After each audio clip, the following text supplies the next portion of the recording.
देश विदेश की खबरों से जुड़े आज के इस कार्यक्रम में हम सबसे पहले बात करेंगे। अमित शाह ने कराई रैली रद्द तो क्यों भड़क उठे तेजस्वी यादव? क्या महागठबंधन से घबराया एनडीए? आखिर कहां गए एलआईसी के 32,000 करोड़ रुपए? क्या मोदी सरकार को धमकाकर अडानी ने जनता के पैसे लूटे? क्या चीन कर रहा भारत के साथ धोखेबाजी? मीडिया में मोदी जिनपिंग की दोस्ती की बात, फिर भी सीमा पर चीन क्यों लगा रहा मिसाइल कवच? पीएम मोदी की बिहार रैली में क्यों मचा हंगामा? रोती बिलखती महिलाएं रैली में क्या बोली? अब बात सबसे पहली खबर की। आखिर अमित शाह ने तेजस्वी यादव की रैली क्यों रद्द कराई? बिहार की चुनावी हवा में जमीन की नहीं आसमान की पॉलिटिक्स चल रही है। खगड़िया में जो हुआ है उसे देखकर आप भी सोच में पड़ जाएंगे कि क्या बिहार की चुनावी जंग में अब हेलीकॉप्टर ये तय करेगा कि कौन सा नेता रैली कब करेगा। दरअसल खबर यह है कि आरजेडी के चीफ तेजस्वी यादव की खगड़िया की रैली कैंसिल हो गई। क्यों? क्योंकि जिला प्रशासन ने कह दिया कि माफ करना तेजस्वी बाबू, आज आपके हेलीकॉप्टर के लिए यहां लैंडिंग की जगह नहीं है। आरजेडी चीफ तेजस्वी यादव की शनिवार को खगड़िया में होने वाली रैली रद्द कर दी गई। तेजस्वी ने इसे तानाशाही करार दिया। दरअसल जिला प्रशासन ने गृह मंत्री अमित शाह के दौरे की वजह से उनके हेलीकॉप्टर को उतरने की परमिशन ही नहीं दी, जिसके बाद तेजस्वी यादव काफी ज्यादा भड़कते हुए नजर आए। इस दौरान उन्होंने मीडिया से क्या कुछ कहा, जरा सुनिए। देखिए, ये लोग नकारात्मक लोग हैं, नौकरी दे नहीं सकते हैं, नौकरी दे नहीं सकते हैं, लोगों के साथ न्याय कर नहीं सकते हैं, खासतौर पे बिहार के साथ। फैक्ट्री प्रधानमंत्री जी गुजरात में लगवाते हैं, सेमीकंडक्टर का फैक्ट्री गुजरात में लगवाते हैं, SEZ गुजरात में लगाते हैं, IT पार्क गुजरात में लगाते हैं, बुलेट ट्रेन गुजरात में चलाते हैं, इन्वेस्टर मीट गुजरात में करवाते हैं, और बिहार में केवल वोट लेने आते हैं। 20 साल से आपका राज है, आप हिसाब दीजिए, क्यों नहीं एक जूट मिल आप खुलवा पाए, एक भी शुगर मिल आप खुलवा पाए? अभी भी बिहार के लोगों को पलायन इतने संख्या में क्यों बाहर करना पड़ रहा है? करोड़ों की तादाद में पढ़ाई के लिए, दवाई के लिए, कमाई के लिए बाहर क्यों जाना पड़ रहा है?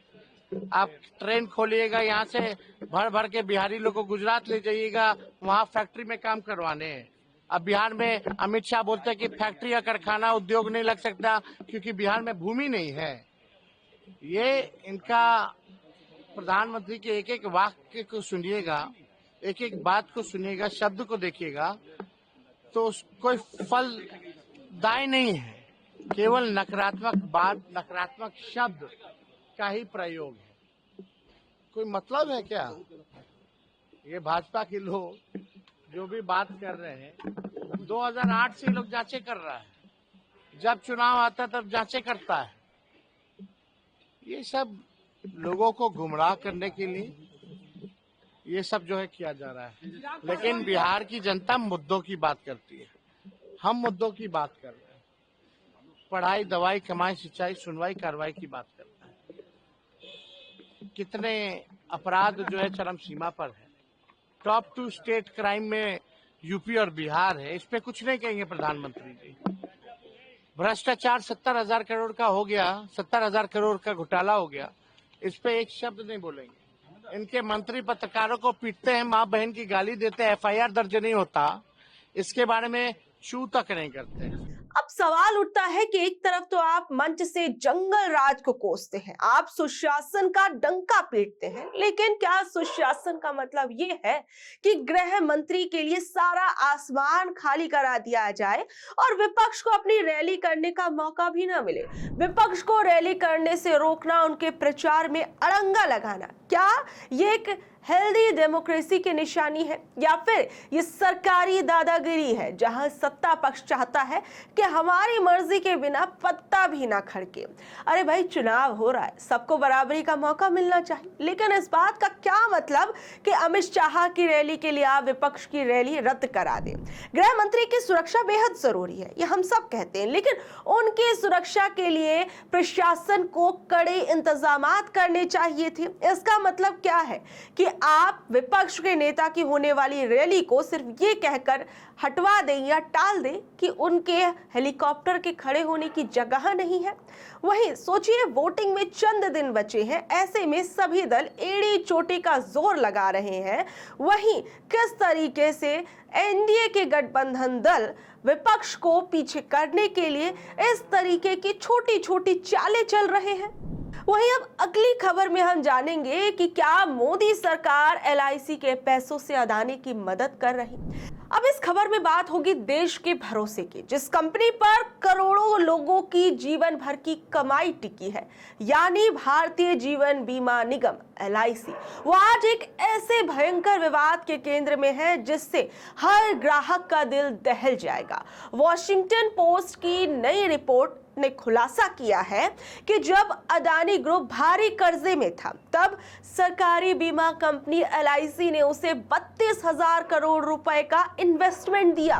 क्या सरकार ने जनता के पैसों से कॉर्पोरेट को बचाया?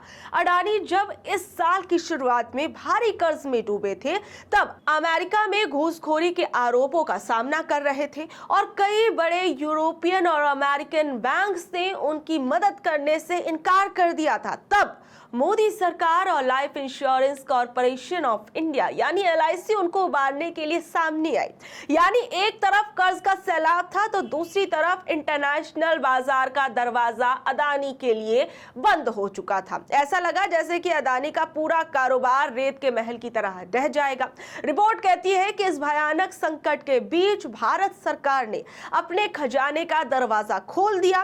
केंद्र सरकार ने अदानी की मदद के लिए एक बड़ा और गुप्त प्लान तैयार किया। अब सवाल यह है कि जब देश की आम जनता छोटे से छोटे कर्ज के लिए बैंकों के चक्कर काटती है, तब एक कारोबारी के लिए सरकार ने इतना बड़ा लाइफ सपोर्ट सिस्टम क्यों लगा डाला? वहीं अब एलआईसी का भी बयान इस पर निकलकर सामने आया है। वो इस रिपोर्ट को गलत बता रही है। एलआईसी वॉशिंगटन पोस्ट की रिपोर्ट को नकार रही है।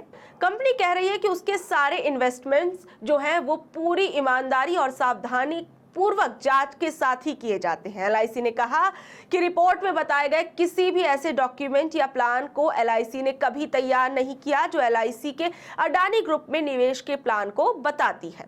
वही कंपनी ये कह रही है कि एलआईसी की मजबूत और साफ सुथरी फैसला लेने की प्रोसेस को नुकसान पहुंचाया जा रहा है। कंपनी की अच्छी इमेज को खराब करने और भारत के मजबूत वित्तीय क्षेत्र की बुनियाद को खराब करने के मकसद से ये रिपोर्ट जारी की गई है। लेकिन वहीं अब विपक्ष जो है वो सरकार को इस मामले में घेर रहा है। वहीं जयराम रमेश ने कहा कि ये घोटाला बहुत बड़ा है, इसमें बहुत सी बातें शामिल हैं। ईडी, सीबीआई और इनकम टैक्स विभाग को इस्तेमाल करके दूसरी प्राइवेट कंपनीज पर दबाव डाला गया। उन्हें मजबूर किया गया कि वो अपनी संपत्ति अडानी ग्रुप्स को सस्ते में बेच दे। हवाई अड्डे, बंदरगाह जैसी जरूरी चीजें सिर्फ अडानी ग्रुप को फायदा पहुंचाने के लिए बेची गई। इसमें धांधली हुई। भारत की कूटनीति का इस्तेमाल करके पड़ोसी देशों में अडानी को कॉन्ट्रैक्ट दिलवाए गए, जैसे बांग्लादेश या श्रीलंका में अडानी ग्रुप ने शेल कंपनियों के जरिए महंगा कोयला आयात किया। ये मनी लॉन्ड्रिंग का नेटवर्क था। इससे गुजरात के अडानी पावर प्लांट से बिजली की कीमतें बढ़ गई थी। मध्य प्रदेश, राजस्थान और महाराष्ट्र में चुनाव से पहले अडानी को ऊंची कीमतों पर बिजली सप्लाई के कॉन्ट्रैक्ट्स दिए गए। हाल ही में बिहार, जहां चुनाव होने वाले हैं, वहां एक पावर प्लांट के लिए जमीन सिर्फ ₹1 प्रति एकड़ में आवंटित कर दी गई। अब विपक्ष लगातार इस मुद्दे पर सरकार को घेर रहा है और सरकार से जवाब मांग रहा है। वही अब बात अगली खबर की कि मोदी की शी जिनपिंग से मुलाकात के बावजूद चीन सीमा पर नई नई चालें आखिर क्यों चल रहा है? एक तरफ भारत और चीन के बीच रिश्ते सुधारने की बात हो रही है। पीएम मोदी और राष्ट्रपति शी जिनपिंग की मुलाकात हुई, उड़ानें शुरू हुई और व्यापार पर भी चर्चा हुई। लेकिन दूसरी तरफ जमीन पर चीन की तैयारियां कुछ और ही कहानी कह रही है। सैटेलाइट तस्वीरों से जो खुलासा हुआ है वो भारत की सुरक्षा के लिए एक गहरी चिंता का विषय है। अमेरिकी geo intelligence firm all source analysis की एक रिपोर्ट ने बड़ा खुलासा कर डाला है। पूर्वी लद्दाख में पैंगोंग झील के पूर्वी किनारे पर 2020 के गलवान संघर्ष स्थल से लगभग 110 किलोमीटर दूर चीन एक विशाल एयर डिफेंस कॉम्प्लेक्स का निर्माण कर रहा है। और ये कोई साधारण निर्माण नहीं है। इसमें command and control centre, barrack, radar position और सबसे खतरनाक कवर वाले मिसाइल लॉन्च बनाए गए हैं। और स्पेशलिस्ट जो है वो ये कह रहे हैं कि ये फैसिलिटी चीन की लंबी दूरी वाले HQ-9 surface to air missile system को छुपा सकती है। ये सिस्टम रूसी S-300 के बराबर माना जा रहा है और इसकी रेंज 100 किलोमीटर से ज्यादा है। मतलब साफ है कि ये फैसिलिटी क्रूज और बैलिस्टिक मिसाइलों को भी नष्ट करने की क्षमता रखती है और इसकी तैनाती न केवल हमारी वायुसेना की गतिविधियों को सीमित करेगी बल्कि पूरे पूर्वी लद्दाख में चीन की हवाई वर्चस्व की रणनीति को मजबूत करेगी। ये तैयारी सिर्फ एक जगह नहीं हो रही है, 2 अन्य महत्वपूर्ण ऐसी और भी घटनाएं सामने आई हैं। लुहुंजे एयरबेस, भारत के तवांग से सिर्फ 100 किलोमीटर दूर चीन के लुहुंजे एयरबेस पर 36 नए सख्त शेल्टरों का निर्माण किया जा रहा है जो विमानों और हेलीकॉप्टर्स को सुरक्षित रखेंगे।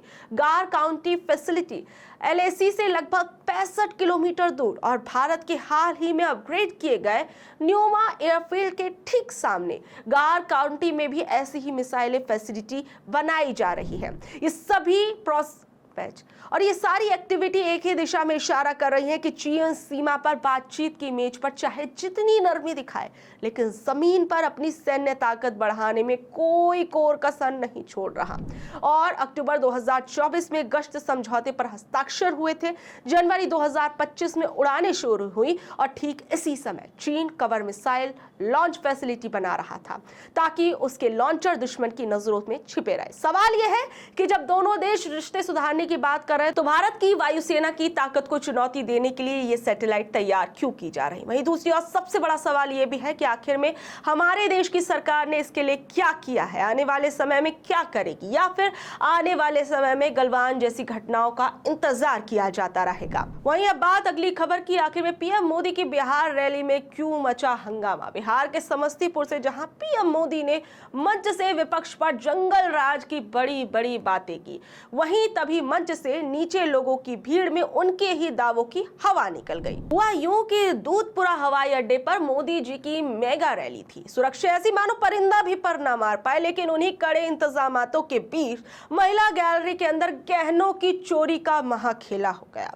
एक दो नहीं बल्कि कई महिलाओं के गले से मंगलसूत्र, चेन सब पार हो गया। वो भी तब जब पीएम मोदी मंच पर सुरक्षा और सुशासन का पाठ पढ़ा रहे थे। जरा सोचिए, जो पुलिस रैली में VIP सुरक्षा में लगी थी उसने रोती हुई महिलाओं को क्या कहा कि झूठ बोल रही हो, गजब का डबल धमाका है, पहले चोरी हुई फिर पुलिस ने ही भगा दिया। सवाल यह है कि पीएम मोदी जी जिस जंगल राज पर गुस्सा रहे थे वो कहीं उनकी अपनी रैली के भीतर तो नहीं घुस आया था। क्या सुरक्षा के दावे सिर्फ कागजों पर थे। उन महिलाओं का हाल इतना बुरा हो गया कि महिलाएं घर जाकर पति की डांट से डर रही थी। उधर मुफस्सिल थाना अध्यक्ष अजीत कुमार सिंह कह रहे थे कि अब तक किसी भी पीड़ित महिला की ओर से थाने में लिखित रूप से गहना चोरी होने की जानकारी ही नहीं दी गई। पीड़िता की ओर से अगर आवेदन दिया जाता है तो प्राथमिकी दर्ज की जाएगी और मामले की जांच पड़ताल की जाएगी। लेकिन सवाल यहाँ सबसे बड़ा ये उठता है कि इतनी कड़ी सुरक्षा के बीच में, और वो भी तब जब देश के प्रधानमंत्री किसी रैली के अंदर मौजूद थे, तो वहां ऐसी चोरियों की गुंजाइश कैसे हो गई। आखिर में कैसे महिलाओं के गहने चोरी हो गए। क्या वो महिलाएं झूठ बोल रही थी? क्या रैली के अंदर अगर ऐसी चोरी हुई तो क्या उसका इल्जाम भी अब विपक्ष के माथे पर मढ़ दिया जाएगा? ये तमाम सवाल उठते हैं। तो देखिए अब कैसे मोदी जी की रैली में जंगल राज का लाइव शो चल रहा था और सुरक्षा के सारे दावे वादे फेल होते हुए नजर आ रहे थे। तो बहरहाल ये थी आज की खबरें। कल शाम 7 बजे फिर हाजिर होंगे अगली खबरों के साथ। अगर आपको आज की खबर अच्छी लगी, जानकारी भरी लगी तो इसे अपने दोस्तों रिश्तेदारों से शेयर कर लें। कल तक के लिए नमस्कार, शब्बा खैर, गुड नाइट।